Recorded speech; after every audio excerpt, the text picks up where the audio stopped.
എലികളുടെ ഏറ്റവും പ്രിയപ്പെട്ട ആഹാരമാണ് ചീസ്. ടോം ആൻഡ് ജെറി കണ്ടിട്ടുള്ളവർക്ക് തീർച്ചയായിട്ടും ഇത് അറിയാമായിരിക്കും. പക്ഷേ ഇത് ശരിക്കും ഒരു മിത്താണ്. എലിക്കണിയിൽ ചീസ് വെച്ച് എലിയെ പിടിക്കാൻ നോക്കിയാൽ മിക്കവാറും അത് വർക്കാകില്ല.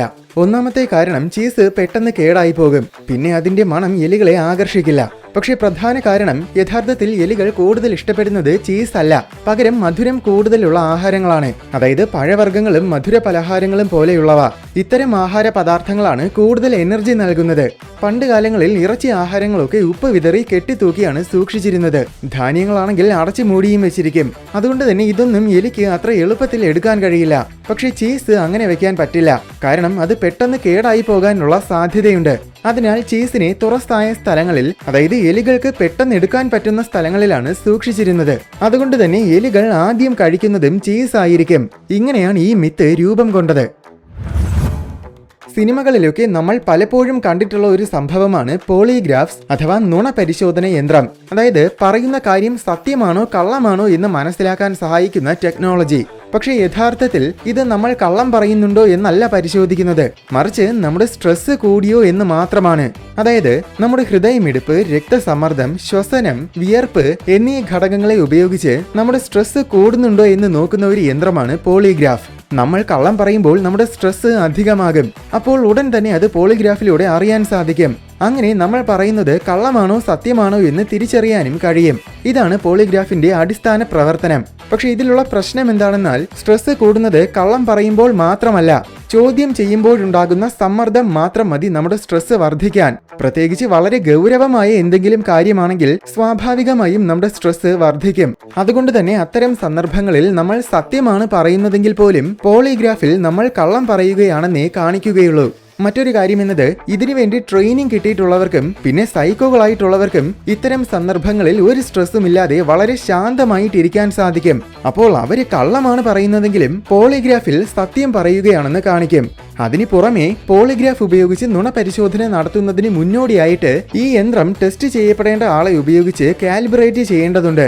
അയാളുടെ സ്വാഭാവികമായ സ്ട്രെസ് ലെവൽ എങ്ങനെയാണെന്ന് അറിയാൻ വേണ്ടിയിട്ടാണ് ഇങ്ങനെ കാലിബ്രേറ്റ് ചെയ്യുന്നത്. പക്ഷെ ഇങ്ങനെ കാലിബ്രേറ്റ് ചെയ്യുന്ന സമയം വേണമെങ്കിൽ അയാൾക്ക് യന്ത്രത്തിനെ സ്വാധീനിക്കാൻ കഴിയും. എങ്ങനെയാണെന്നാൽ അയാൾ മനഃപൂർവ്വം സ്വന്തം ശരീരത്തിൽ എന്തെങ്കിലും വേദന ഉണ്ടാക്കിയാൽ, ഉദാഹരണത്തിന് കാലിൽ ചവിട്ടുകയോ നാക്കിൽ കടിക്കുകയോ അങ്ങനെ എന്തെങ്കിലും ചെയ്താൽ ഉടനെ അയാളുടെ സ്ട്രെസ് വർദ്ധിക്കും.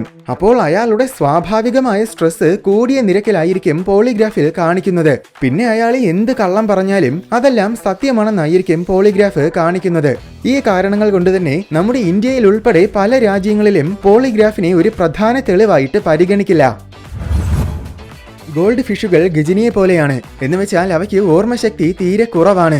വെറും 3 സെക്കൻഡുകൾ നേരത്തേക്ക് മാത്രമേ അവയ്ക്ക് എന്തെങ്കിലും ഒരു കാര്യം ഓർത്തിരിക്കാൻ കഴിയുകയുള്ളൂ.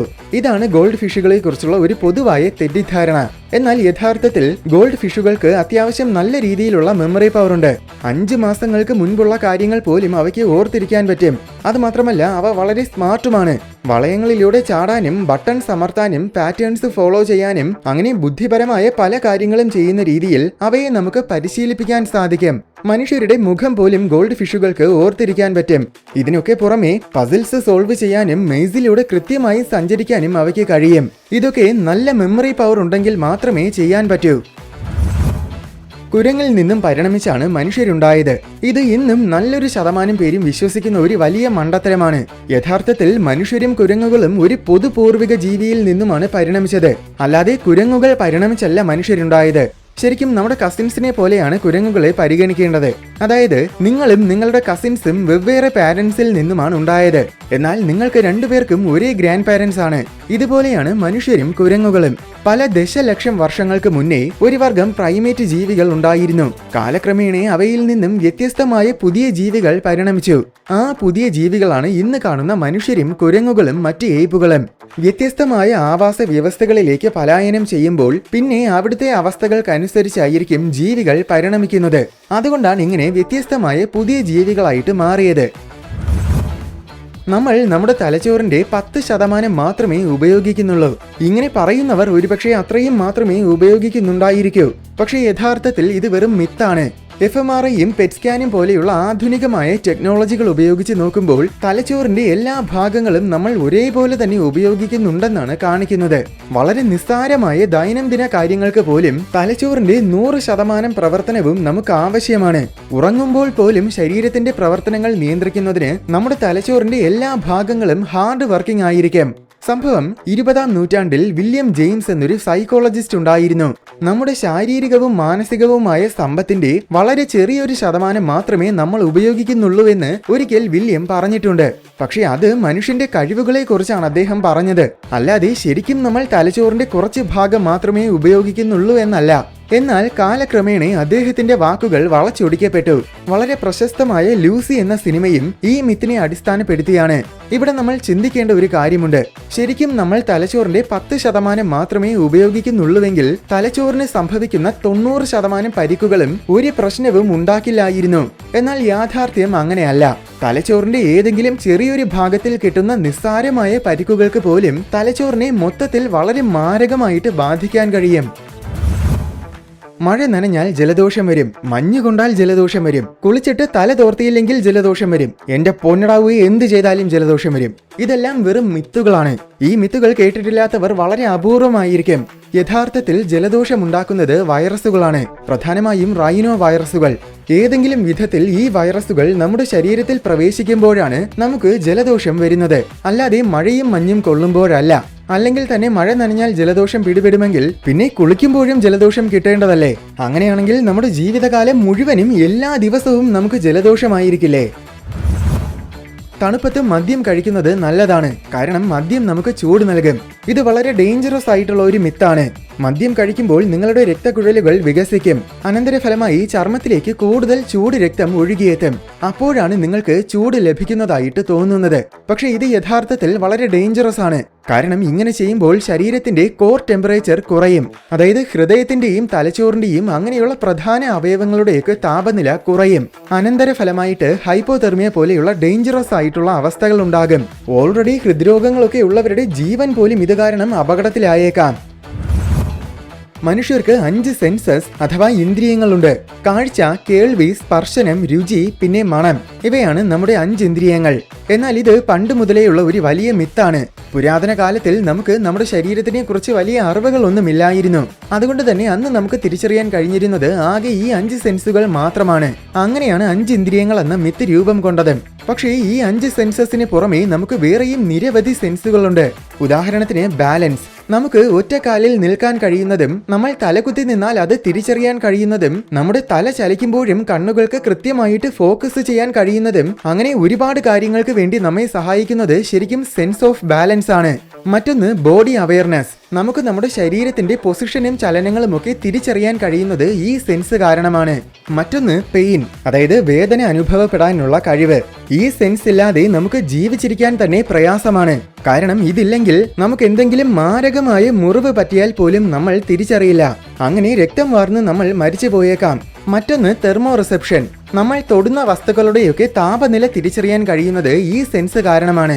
ഈ പറഞ്ഞതൊക്കെ കുറച്ച് ഉദാഹരണങ്ങൾ മാത്രമേ ആയുള്ളൂ. മനുഷ്യർക്ക് ഇങ്ങനെ 20-ൽ കൂടുതൽ സെൻസുകളുണ്ട്. ഇടിമിന്നൽ ഒരിക്കലും ഒരേ സ്ഥലത്ത് 1-ൽ കൂടുതൽ തവണ വന്ന് പതിക്കില്ല. ഇത് നമ്മൾ പല തവണ കേട്ടിട്ടുള്ള ഒരു മിത്താണ്. പക്ഷേ യഥാർത്ഥത്തിൽ ഇടിമിന്നൽ എന്നത് ഒട്ടും തന്നെ പ്രെഡിക്റ്റ് ചെയ്യാൻ കഴിയാത്ത ഒന്നാണ്. അത് കൃത്യമായും ഇന്ന സ്ഥലത്ത് തന്നെ സംഭവിക്കുമെന്നോ സംഭവിക്കില്ലെന്നോ നമുക്ക് പറയാൻ കഴിയില്ല. നിലത്ത് വരാൻ ഏറ്റവും എളുപ്പമുള്ള പാതയായിരിക്കും മിന്നൽ തിരഞ്ഞെടുക്കുന്നത്. അത് ഓൾറെഡി വന്നിട്ടുള്ള പാതയാണോ അല്ലയോ എന്ന് മിന്നൽ പരിശോധിക്കാറില്ല. യഥാർത്ഥത്തിൽ ഒരേ സ്ഥലത്ത് തന്നെ വീണ്ടും മിന്നൽ പതിക്കാനാണ് കൂടുതൽ സാധ്യത.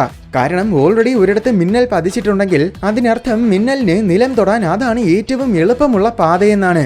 അപ്പോൾ സ്വാഭാവികമായും അത് വീണ്ടും അതേ സ്ഥലത്ത് തന്നെ വന്ന് പതിക്കാനുള്ള സാധ്യതയുണ്ട്.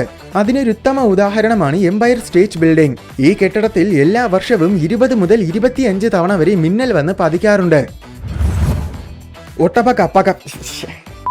ഒട്ടക പക്ഷികൾ പേടിക്കുമ്പോൾ തല മണ്ണിൽ പൂഴ്ത്തി വെക്കാറുണ്ട്. ഇങ്ങനെ പൂഴ്ത്തി വെക്കുമ്പോൾ അതിനെ ആരും കാണില്ലെന്നാണ് അതിന്റെ വിചാരം. അതുകൊണ്ട് തന്നെ ഒട്ടക പക്ഷി വെറും ഒരു മന്ദബുദ്ധിയാണ്. ഇത് ഒരുപാട് തവണ നമ്മൾ കേട്ടിട്ടുള്ള ഒരു മിത്താണ്. എന്നാൽ യഥാർത്ഥത്തിൽ ഒട്ടക പക്ഷി തല മണ്ണിൽ പൂഴ്ത്തി വെക്കാറില്ല. മുട്ടയിടാൻ വേണ്ടി ഇത് മണ്ണിൽ ചുണ്ടുകൾ ഉപയോഗിച്ച് കുഴിക്കാറുണ്ട്. അത് പെട്ടെന്ന് കാണുമ്പോൾ തല മണ്ണിൽ പൂഴ്ത്തി വെക്കുന്നതായിട്ട് തോന്നും. അതുപോലെ പേടിക്കുമ്പോൾ ഇവ തല സ്ട്രെയിറ്റ് ആയിട്ട് വെച്ച് നിലത്ത് കിടക്കുകയാണ് ചെയ്യുന്നത്. ഇങ്ങനെ ചെയ്യുമ്പോൾ അകലെ നിൽക്കുന്ന ഉയരം കുറഞ്ഞ പ്രഡേറ്റേഴ്സിന് ഇവയെ കാണാൻ പ്രയാസമായിരിക്കും. അങ്ങനെ ഇവയ്ക്ക് രക്ഷപ്പെടാനും കഴിയും. പക്ഷേ ഉയരം കൂടുതലായതിനാൽ മനുഷ്യർക്ക് ഇവയെ എളുപ്പത്തിൽ കാണാൻ പറ്റും. അപ്പോഴും അകലെ നിന്ന് നോക്കുമ്പോൾ ഇവ തല മണ്ണിൽ പൂഴ്ത്തി വെച്ചിരിക്കുന്നതായിട്ട് നമുക്ക് തോന്നും. അവസാനമായിട്ട് നമുക്കൊരു സ്പേസ് മിത്തും കൂടെ നോക്കാം. ബ്ലാക്ക് ഹോൾ എന്ന് കേൾക്കുമ്പോൾ തന്നെ കണ്ണിൽ കാണുന്ന എല്ലാ ബഹിരാകാശ വസ്തുക്കളെയും വലിച്ചെടുത്ത് വിഴുങ്ങുന്ന ഒരു ഭീകര വസ്തുവായിട്ടാണ് നമ്മൾ പരിഗണിക്കുന്നത്. അതായത് ഒരു വാക്യൂം ക്ലീനറിനെ പോലെ. എന്നാൽ ഇത് വെറും ഒരു മിത്താണ്. ബ്ലാക്ക് ഹോളിന്റെ ഗ്രാവിറ്റി എന്നത് മറ്റെല്ലാ വസ്തുക്കളുടെയും ഗ്രാവിറ്റി പോലെ തന്നെയാണ്. അല്ലാതെ വേറെ പ്രത്യേകതയൊന്നുമില്ല. സൂര്യൻ എങ്ങനെയാണോ അതിനു ചുറ്റുമുള്ള ഗ്രഹങ്ങളെ ആകർഷിക്കുന്നത്, അല്ലെങ്കിൽ ഭൂമി എങ്ങനെയാണോ ചന്ദ്രനെ ആകർഷിക്കുന്നത്, അതേപോലെ തന്നെയാണ് ബ്ലാക്ക് ഹോൾസ് മറ്റു വസ്തുക്കളെ ആകർഷിക്കുന്നത്. നമ്മുടെ സൂര്യൻ പെട്ടെന്നൊരു ബ്ലാക്ക് ഹോൾ ആയി മാറിയാൽ സൗരയൂഥത്തിൽ എന്തായിരിക്കും സംഭവിക്കുക? ബ്ലാക്ക് ഹോൾ സൂര്യൻ സൗരയൂഥത്തിനെ മൊത്തം വിഴുങ്ങുമെന്നായിരിക്കും പെട്ടെന്ന് നമ്മൾ ചിന്തിക്കുന്നത്. എന്നാൽ സൂര്യപ്രകാശം ഉണ്ടായിരിക്കില്ല എന്നതല്ലാതെ വേറെ ഒരു വ്യത്യാസവും സൗരയൂഥത്തിൽ സംഭവിക്കില്ല. എല്ലാം പഴയതുപോലെ തന്നെ ആയിരിക്കും. ഗ്രഹങ്ങളും ഉൽക്കകളും മറ്റ് ബഹിരാകാശ വസ്തുക്കളും എല്ലാം നേരത്തെ സൂര്യനെ വലം വെച്ചതുപോലെ തന്നെ ബ്ലാക്ക് ഹോൾ സൂര്യനെയും വലം വെക്കും. കാരണം ബ്ലാക്ക് ഹോൾ ആയെങ്കിലും അവിടെ സൂര്യന്റെ മാസിന് വ്യത്യാസമൊന്നും ഉണ്ടായിട്ടില്ല. മാസിന് വ്യത്യാസമില്ലാതെ അവിടെ ഗ്രാവിറ്റിയും ചേഞ്ച് ആകില്ല. മറ്റൊരു കാര്യം, സൂര്യപ്രകാശമില്ലാതെ ഭൂമിയിൽ ജീവനും ഉണ്ടായിരിക്കാൻ സാധ്യതയില്ല. എന്തായാലും യഥാർത്ഥത്തിൽ ബ്ലാക്ക് ഹോൾസ് വാക്യൂം ക്ലീനേഴ്സിനെ പോലെ ആയിരുന്നെങ്കിൽ ഇന്ന് ഈ പ്രപഞ്ചം തന്നെ ഉണ്ടായിരിക്കില്ലായിരുന്നു. കാരണം ഏകദേശം എല്ലാ ഗാലക്സികളുടെയും മധ്യഭാഗത്തിൽ ബൃഹത്തായ സൂപ്പർ മാസീവ് ബ്ലാക്ക് ഹോൾസ് ഉണ്ടായിരിക്കും. നമ്മുടെ മിൽക്കി വേ ഗാലക്സിയും അങ്ങനെ ഒരെണ്ണമുണ്ട്. ഈ പറയുന്നത് പോലെ ബ്ലാക്ക് ഹോൾസ് വാക്യൂം ക്ലീനേഴ്സിനെ പോലെ ആയിരുന്നെങ്കിൽ പണ്ടേ തന്നെ ഈ സൂപ്പർ മാസീവ് ബ്ലാക്ക് ഹോൾ നമ്മുടെ ഗാലക്സിയെ മൊത്തം വിഴുങ്ങിയേനെ. ഇതിലേത് മിത്താണ് നിങ്ങൾ ഏറ്റവും കൂടുതൽ വിശ്വസിച്ചിരുന്നത്? കമന്റ് ബോക്സിലൂടെ അറിയിക്കൂ.